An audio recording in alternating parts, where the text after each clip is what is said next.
Sathya Sai Speaks, Volume 15, Chapter 6. Raama, the Ideal. Mankind has progressed much in exploiting the material resources of the earth in order to promote the standard of life. But neither the individual nor the society has learned the way to inner peace and contentment. Envy and greed have fouled the relations between nations and between persons, suppressing the awareness of the unity that underlies all creation. The main cause of this calamitous situation is rank egoism. Each one tries to grab for himself whatever adds to power and comfort. The ego is making puppets of all of them. The words and deeds of men reflect this tendency of selfish aggrandizement. Every move is decided by the needs of the self only. No step is taken that does not promote one's selfish interests.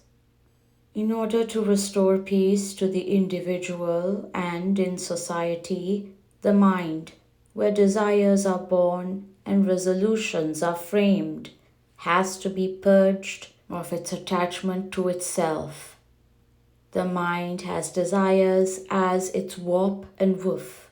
When desires are ego-oriented, time and efforts are wasted, duty is neglected, the body and its skills are misused. And all this when life is being shortened every day. With every second, life drips as water from a leaky pot. But man is not aware of this tragedy that is imminent every moment. Embodiments of the universal Atma. Man has in him the capacity to grow into a pure divine personality, but due to ignorance and waywardness, man has become stunted. He has chained himself to low ideals, and so he has fallen into fear and grief. The Upanishads exhort man to awaken and become master of himself. Utishtataha jagrata prapya varan nibodhata, they warn. Man is overcome by the sleep of ignorance. He has to be aroused and taught by elders who know the precious heritage he is losing. The sleep is caused by the ishana or attachments, to the mate, to the children, and to riches. Of course, a person must have enough to lead a simple life, but wealth accumulated beyond reasonable levels intoxicate oneself and breeds evil desires and habits. Wealth has to be held in trust for activities that are beneficial, for promoting righteous living and for fulfilling one's duties to society. Renunciation is the real yoga. India has been very fortunate. It has seers and sages throughout the centuries who have held forth the value of high ideals. It has had the example of avatars of Godhead. The emphasis has all along been on the Atma, that is the core of every being. A teaching that can confer courage, contentment, peace, and harmony.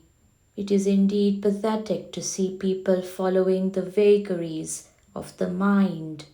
These people are courting desire instead of using the intellect to discriminate between the transient and the permanent.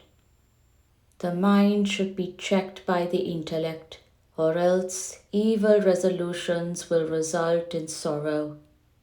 Resolve on good actions and reap joy. Of course, if one can desist from desires and the tendency to pursue them, one can have unshaken peace. If the mind is let loose and given the mastery, man is driven from one inequity to another. He loses his self-respect. He sets aside law and justice, rules of conduct and regulation of social behavior. His life becomes a frantic rush from place to place and object to object. Detachment alone can give peace. Tyaga, renunciation, is the real yoga. 3 evil qualities have to be renounced before man can rise to his real role. They are anger, which smothers wisdom, jnana, lust, which pollutes the deed, karma, and greed, which destroys one's love for God and man. The touchstone which pronounces an act as meritorious is renunciation. If an act is self-directed, if it helps to inflate the ego, it is a sin. The story of Rama is the best from the best of the Vedas. What India needs most today is neither a new creed nor a new ism, neither a new society nor a new ideal, but men and women who adore and follow pure feelings and motives, persons who renounce anger, lust, and greed. The story of Rama embodies this vital message. It is the best of the best in the Vedas, a veritable ocean of milk. Valmiki has named each section of the epic Kanda, a name which means a length of sugar cane. However crooked the cane may be, every slice is as sweet as every other. Similarly, whatever the situation depicted or motion delineated, whether coronation or exile, victory or defeat, heroism or dispiritedness, love or hate, joy or grief, the epic is equally sweet and charming. There are 2 predominant rasas or streams of feelings or mood in the Rama story. The stream of compassion, karuna, as Rama, and the stream of love, prema, as Lakshmana. It is the mergence of the 2 that evokes ananda, bliss. Ananda is the very nature, swabhava, of Rama. He is Bhagawan himself, though Valmiki has not explicitly declared it anywhere. He refers to Rama as equal in valor to Vishnu, but not as Vishnu himself. It is only through the mouths of Rama's own sons that the mystery is revealed. Bhagavan means bha, effulgence, gha, manifestation, van, he who is capable, he who has the power to manifest jyoti, effulgence, the divine Jyoti, the Atma Jyoti. He is also Sambharta, he from whom this created universe has emerged, and he who is intent on fostering it. All who adore Rama as manifesting and protecting the universe and projecting the cosmic effulgence and intelligence are entitled to be known as bhaktas. But most seekers are but part-time devotees today. They are not satatam yoginaha, always in union with the Lord. They are yogis in the morning, bhogis, epicures at noon, and rogis, sick patients, at night. Rama has set the standard for everyone. Rama enlightens every seeker in the spiritual field, since he put into daily practice all that he deemed right. So he set the standard for every member of the household, of the society, of the nation, and of the human race. He went into exile to maintain the highest ideal of a ruler responsive to the reaction of his subjects.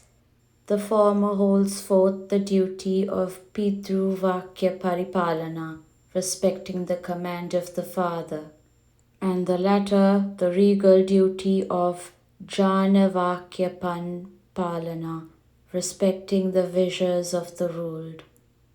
The root is the word of the parent of the people, the fruit is moksha, liberation. For liberation is the ultimate goal, the inevitable destiny. The bud has as its inevitable goal through the emerging fruit and the mature fruit to become the sweet ripe fruit. These three stages do follow each other. That is the reason why the Vedas lay down karma, the bud, which becomes upasana, the flower, and jnana, the fruit, in khandas, sections. Raama illustrated in his own life this process of the onward evolution of the soul into its awareness. Raama was the embodiment of steady adherence to Satya and Dharma. Only those who are saturated in Rama Bhakti can dive into that glory. He is the grand ideal upon whom you can contemplate, and by doing so, you can imbibe and develop his virtues slowly and silently. A tree grows silently for years before it yields fruits. It does not produce them on the spot or in an instant. The coconut palm, the mango tree, the jack tree are of this type. Their gifts are plenty and full of nourishment. There are plants that yield few fruits pretty quickly and die soon after. The fame of divine personalities grows with every word they speak and every deed they condescend to enact. Rama's glory shines brilliantly even after all these centuries. It will shine as resplendently for ages to come. Rama means he who pleases. Nothing pleases man more than his Atma, which is an eternal, unfailing source of joy. One must prefer the awareness of the Atma and the bliss that the awareness confers to all other minor, momentary joys. The Upanishads say, Tyage naike amritatva manasaho. By renunciation alone can the bliss of immortality be won. Golden Jubilee Hall, Lal Bagh, Bangalore. Every one of you has in possession a ticket for liberation from the cycle of birth and death, but most do not know the train which they have to board. Many get down at intermediate stations, imagining them to be the terminus, and wander helplessly in the wilderness, or are carried away by signs and scenes. Sri Sathya Sai Baba.